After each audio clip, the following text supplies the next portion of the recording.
Hello दोस्तों, नमस्कार। इस वीडियो में हम लोग बात करने वाले एक बहुत ही इंपॉर्टेंट टॉपिक के बारे में। मतलब जैसे कि हमेशा मैंने आप लोगों को कहा कि शेयर बाजार में बिजनेस के ऊपर यहाँ पे फोकस यहाँ पे रहना चाहिए एंड एक पर्टिकुलर जो इंडस्ट्री है, ठीक है, भले एक्सटर्नल इश्यू क्यों ना हो, ठीक है, बट उनके बिजनेसेस के ऊपर हम लोग को काफी ज्यादा दिक्कतें देखने को यहाँ पे मिल रही है। सो ऑब्वियसली कोई बिजनेस तो यहाँ पे खत्म नहीं होगा, बिजनेस तो चलता रहेगा, बट यस, जिस गोल्डन पीरियड से इनका बिजनेस यहाँ पे चल रहा था कुछ समय पहले, यस, वो गोल्डन पीरियड अभी हम लोग को उस हिसाब से देखने को नहीं मिल रहा। मतलब आप कह सकते हो कि पहले तो इनकी गाड़ी एकदम 200 के स्पीड पे हाईवे पे फुल टॉप गियर पे चलती थी, अभी वैसा नहीं भाई। बहुत सारे स्पीड ब्रेकर, रास्ते में बहुत सारे गड्ढे भी आप लोगों को देखने को मिल जाएंगे। मतलब क्या रफ्तार अभी इनके बिजनेसेस की ग्रोथ से रिलेटेड मैं यहाँ पे बात कर रहा हूँ, वो काफी कुछ यहाँ पे कम होते हुए देखने को मिल चुकी है, ठीक है, एंड भविष्य में शायद से और भी कम होते हुए देखने को यहाँ पे मिल सकते हैं। कौन से इंडस्ट्री की बात करें हैं? ब्रोकिंग इंडस्ट्री की। यस, ब्रोकर्स की अगर हम लोग को यहाँ पे बात करें दोस्तों, तो डेफिनेटली काफी टफ टाइम इनके लिए देखने को यहाँ पे मिल रहा है। नए नए रूल्स रेगुलेशंस हम लोग को आते हुए देखने को यहाँ पे मिल रहे हैं, ठीक है। एंड रूल्स रेगुलेशंस की बात करें तो दोनों के ऊपर एप्लीकेबल हो जाते हैं, फुल सर्विस के ऊपर भी एंड डिस्काउंट ब्रोकर के ऊपर भी। बट खास करके अगर मैं बात करूँ ना, खास करके स्पेसिफिकली इसका ज्यादा नेगेटिव इंपैक्ट डिस्काउंट ब्रोकर के ऊपर हम लोग को ज्यादा देखने को मिल रहा है, ठीक है। ऐसा क्यों? क्योंकि डिस्काउंट ब्रोकर ही ऐसे थे जिन्होंने नई चीजें यहाँ पे मार्केट में यहाँ पे इंट्रोड्यूस यहाँ पे की थी। काफी सस्ते दाम में आप मार्केट में इंटर कर यहाँ पे पाते थे, ठीक है। एंड जो रिटेल ट्रेडर इन्वेस्टर जो बाजार में बहुत भारी मात्रा में आया है, उसके पीछे का मैक्सिमम श्रेय डिस्काउंट ब्रोकर के चलते ही देखने को मिल रहा है। मतलब आप जस्ट इमेजिन करके देखना कि कुछ चंद मिनटों में आप अपना डिमैट अकाउंट बना सकते हो। पहले ऐसा नहीं हुआ करता था, पहले तो पैसे भी लगते थे और टाइम भी बहुत लगता था। सो टेक्नोलॉजी के चलते जो मैक्सिमम रिटेल प्लेयर्स जो हमारे बाजार में यहाँ पे आ चुके हैं, ठीक है, जो यहाँ पे वीडियो भी देख रहे हैं, शायद से उसमें से 90% से ज्यादा लोग डिस्काउंट ब्रोकर ही इस्तेमाल यहाँ पे कर रहे होंगे। नाम अलग अलग हो सकते हैं, बट वही चीजें हम लोग को देखने को यहाँ पे मिल रही है। सो हम कह सकते हैं दोस्तों कि ये जो कंपनियां बहुत अच्छी खासी कमाई करती थी, अभी उस प्रकार की कमाई के चांसेस अभी इनके लिए काफी लिमिटेड यहाँ पे हो चुके हैं। मतलब कुछ एक एक पॉइंट्स, दो पॉइंट्स मैं आपके सामने रखना चाहूंगा। शुरुआत अगर बात करें तो पैसा मतलब क्या कि जो ब्रोकर के अकाउंट में जो हम लोग को पहले पैसा देखने को मिलता था, मतलब क्या है कि देखिए, आपने ब्रोकी डिमैट अकाउंट में अगर आपने 1 लाख रुपए रख दिया, ठीक है, उसमें अगर आपने कुछ सिक्योरिटीज खरीद ली, ठीक है, और उसके बाद कुछ ना कुछ पैसा तो अकाउंट में पड़ा रहता था, तो वो वापस पैसा ऑटोमेटिकली हमारे अकाउंट में पहले नहीं आता था, ठीक है। बाद में ये रूल बदल दिया, जो कि काफी अच्छा रूल था। बट यस, इस चीज के चलते ब्रोकर वाली जो कंपनियां थी, ठीक है, ब्रोकिंग वाली कंपनियां, उनको नुकसान हो गया। क्यों? क्योंकि हमारा पैसा उनके अकाउंट में रहता था भाई, उसके ऊपर वो क्या करते थे? ऑब्वियसली ब्याज कमाते थे। अरे सर क्या फर्क पड़ता है, मेरा तो छोटा सा ही 1000-2000 रुपया, 5000 रुपया ही तो रहता था। अरे भाई, आपका एक हो गया, ऐसे हजारों लाखों क्लाइंट्स है उनके पास। सो कुल मिला के जो टोटल निकल कर आता था वो करोड़ में आता था। बीच में रिपोर्ट भी निकल कर आई थी कि ये जो नया नियम आया था कि अभी अगर आपका पैसा ब्रोकर के अकाउंट में अगर रहेगा, डिमैट अकाउंट में रहेगा, तो आप देख सकते हो ऑटोमेटिकली वो आपके अकाउंट में क्रेडिट भी हो जाता है, ठीक है। फिर बैलेंस जीरो हो जाता है, आपको वापस वो पैसा खुद से डालना पड़ता है। पहले ऐसा नहीं था। तो इस चीज के चलते लगभग बताया जा रहा है दोस्तों कि 50,000 करोड़ यस, ये कंपनी यहाँ पे यूजुअली इसके साथ डील किया करती थी। आप इंटरेस्ट निकाल कर देखो इस अमाउंट के ऊपर, मतलब एवरेज 50,000 करोड़ ब्रोकर के अकाउंट में पैसा रहता था, ठीक है। लोग भूल जाते थे, ठीक है, तो इसके ऊपर उनको इंटरेस्ट मिलता था। टोटल अमाउंट की मैं बात कर रहा हूँ, अभी तो इतना रहेगा नहीं क्योंकि नियम यहाँ पे बदल गया। मतलब क्या है कि जो ब्रोकिंग वाली कंपनियां थी, उनके अदर इनकम में इसका एक अच्छा खासा सिग्निफिकेंस हम लोग को देखने को मिलता था, वो खत्म हो गया। फिर सेकंड पॉइंट की अगर हम लोग बात करें तो इसी 2024 के जुलाई मंथ में सेबी ने नया सर्कुलर लाया, कौन सा? ट्रू टू लेबल करके, ठीक है। ट्रू टू लेबल, ये जैसे ही सर्कुलर यहाँ पे आ गया, ब्रोकर्स वालों की तो हालत ही यहाँ पे खराब हो गई। मतलब क्या है, देखिए, जो ब्रोकर रहते हैं, ठीक है, इनका बिजनेस मतलब कैसे है, ज्यादा पैसा कमाते किससे है? तो ऑब्वियसली ब्रोकिंग से ही कमाते हैं, एंड खास करके ट्रेडिंग से ही कमाते हैं। ट्रेडिंग में भी फ्यूचर एंड ऑप्शन से ही कमाते हैं। सबसे ज्यादा कमाई तो इसी से ही होती है। बाकी भी होते हैं जो ट्रेडिंग होते हैं, बट नंबर 1 तो यही चीजें आती है। तो ये कमाई कैसे करते थे? देखिए, ये होता है एक्सचेंज, ठीक है, और दूसरा क्या होता है? ये होता है ब्रोकर। तो इनके बीच में भाई बिजनेस होता है ऑब्वियसली, ठीक है। प्लेटफॉर्म प्रोवाइड करते हैं, ये बहुत सारे लोग लेकर आते हैं ब्रोकर उस एक्सचेंज की ओर, ठीक है। एंड ये जो एक्सचेंज होता है दोस्तों, वो क्या करते थे? परसेंटेज, जो ट्रांजैक्शन होता था परसेंटेज के हिसाब से चार्ज करते थे। बट ये जो एक्सचेंज है वो ब्रोकर को बोलता था, ये जो परसेंटेज मैं चार्ज कर रहा हूँ ना तेरे से, भाई इसको मैं कम कर दूंगा, तुमको डिस्काउंट दे दूंगा। कैसे?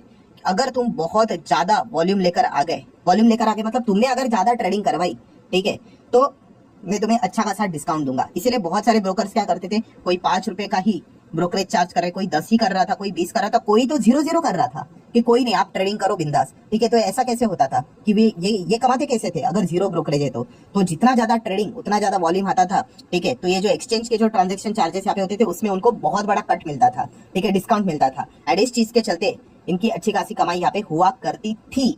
बट बाद में यस, इस सर्कुलर के बाद, ट्रू टू लेवल के बाद वो हट गई, ठीक है। उसके बाद सेबी ने यहाँ पे क्या कर दिया कि सेबी ने यहाँ पे बोल दिया, SEBI says the charges lived by the market institutions, ठीक है, एक्सचेंजेस की बात करें, शुड बी यूनिफॉर्म। यूनिफॉर्म मतलब सेम होने चाहिए, ठीक है। जो परसेंटेज लग रहा है वही परसेंटेज, कोई डिस्काउंट नहीं, इतना वॉल्यूम लेकर आओ, उतना वॉल्यूम लेकर आओ, अभी 100 लेकर आ जाओ या फिर 1000 लेकर आ जाओ, उतना ही मिलेगा, उतना ही चार्जेस लगेंगे, ठीक है।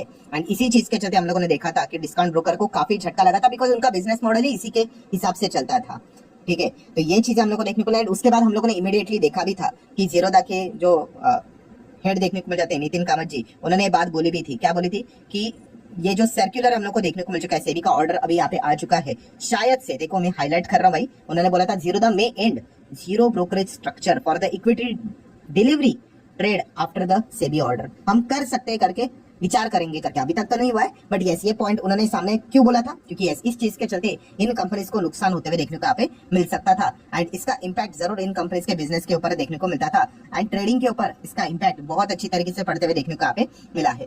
एंड इसी चीज के चलते दोस्तों अभी जो इम्पैक्ट जो हम लोग यहाँ पे देख रहे थे कि शुरुआत से जो चीजें स्टार्ट हुई थी, अभी यहाँ पे आते हुए देखने को यहाँ पे मिल रही है। बिकॉज अगर देखा गया अभी कंपनीज को अपने मार्जिन प्रॉफिट मेंटेन करना काफी मुश्किल हो रहे हैं। और एक बहुत ही पॉपुलर कंपनी आप सभी लोगों ने सुना होगा, इस कंपनी का नाम शून्य करके, ठीक है, इसकी एडवर्टाइजमेंट भी आपने देखी होगी, ठीक है। तो शून्य ने क्या कर दिया, अनाउंसमेंट यहाँ पे कर दी भाई कि उनका इंट्राडे के ऊपर जो ट्रेडिंग के जो फीस थी वो उन्होंने यहाँ पे लगा दी, ठीक है।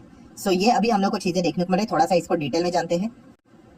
ये जो प्लेटफॉर्म देखने को मिलता था, कमीशन फ्री ब्रोकरेज प्लेटफॉर्म शून्य, ये इनका नाम में ही था ना, शून्य मतलब क्या, जीरो, उनके नाम ही ऐसा था, बट उन्होंने फाइनली क्या कर दिया, end of its zero brokerage model खत्म कर दिया भाई। नहीं हो पाएगा, कैसे कर पाएंगे भाई, क्योंकि यूनिफॉर्म रेट करके रखा है, कंपनी घाटे में चली जाएगी। पहले उनको वो डिस्काउंट मिला करता था, अभी नहीं मिल रहा है। तो नया स्ट्रक्चर इन्होंने लॉन्च यहाँ पे किया है, जो 2 दिसंबर 2024 से यहाँ पे लागू हो जाएगा। मतलब क्या, उन्होंने कुछ अपनी जो सर्विसेज थे जहाँ पे ब्रोकरेज नहीं था, वो उन्होंने अभी लगा दिया है, ठीक है। अभी कहाँ पे लगा दिया वो भी मैं आप लोगों के सामने जरूर कहूंगा। कुछ एएमसी के चार्जेस भी आप देख सकते हो, उन्होंने सामने रखे हुए हैं, प्लस जीएसटी। देन इंट्राडे की अगर हम लोग ट्रेडिंग फी की बात करें, ₹5 पर ऑर्डर प्लस जीएसटी उन्होंने लगा दिया भाई, ये सारी चीजें पहले नहीं थी। देन फ्यूचर एंड ऑप्शंस की बात करें, कमोडिटी की अगर बात कर रहे हैं, डेरिवेटिव की बात कर ले, एपीआई ट्रेडिंग की बात कर ले, तो 2000 पर मंथ प्लस जीएसटी, ये सारे चार्जेस अभी उन्होंने लगाना यहाँ पे स्टार्ट यहाँ पे कर दिए।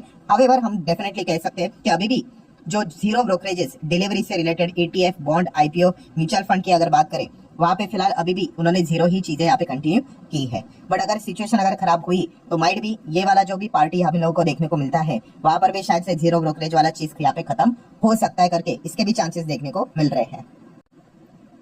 मतलब क्या है कि हम लोग जो ये सोच रहे थे भाई सिर्फ ट्रेडर के ऊपर इंपैक्ट पड़ेगा, तो नहीं, इन्वेस्टर के ऊपर भी इंपैक्ट हम लोग को पड़ते हुए देखने को मिल सकता है, ठीक है। एंड इसके चांसेस तो लग रहे हैं अभी कि काफी मुश्किल हो जाएगा, वरना कंपनीज को मतलब अगर कंपनी ने घाटा अपने ऊपर ले लिया, ठीक है, तो कंपनी के शेयर से नीचे चले जाएंगे भाई, शेयर होल्डर थोड़ी ना एक्सेप्ट करेंगे ये चीजें। तो कंपनी अल्टीमेटली क्या करेगी, हमारे जेब से वो सारी चीजें निकलते हुए देखने को यहाँ पे मिल जाएगी। एंड प्लस सेबी के जो नए नियम हम लोग को देखने को मिले थे, कौन से, FNO के जो एडिक्शन देखने को यहाँ पे मिलता था, ठीक है, उसको कर्व करने के लिए 6 नए नियम लाए थे, तो वो लागू होते हुए देखने को मिलने वाले 20 नवंबर पहला है, उसके बाद जनवरी एंड उसके बाद अप्रैल में स्टार्ट हो जाएंगे। तो इस चीज के चलते क्या हो जाएगा, वॉल्यूम जबरदस्त तरीके से गिर जाएगा, ठीक है। तो वॉल्यूम कम हो जाएगा तो कम ब्रोकरेज यहाँ पे जनरेट हो सकता है, तो उसकी भी रिस्क हम लोग को देखने को मिले। तो कंक्लूजन क्या निकल कर आ रहा है कि जो ब्रोकिंग कंपनीज हम लोग को देखने को मिल रही है, उनके रेवेन्यू, ठीक है, सिग्निफिकेंटली गिर सकते हैं, मार्जिन सिग्निफिकेंटली गिर सकते हैं, प्रॉफिट सिग्निफिकेंटली गिर सकता है, अर्निंग्स गिर सकते हैं।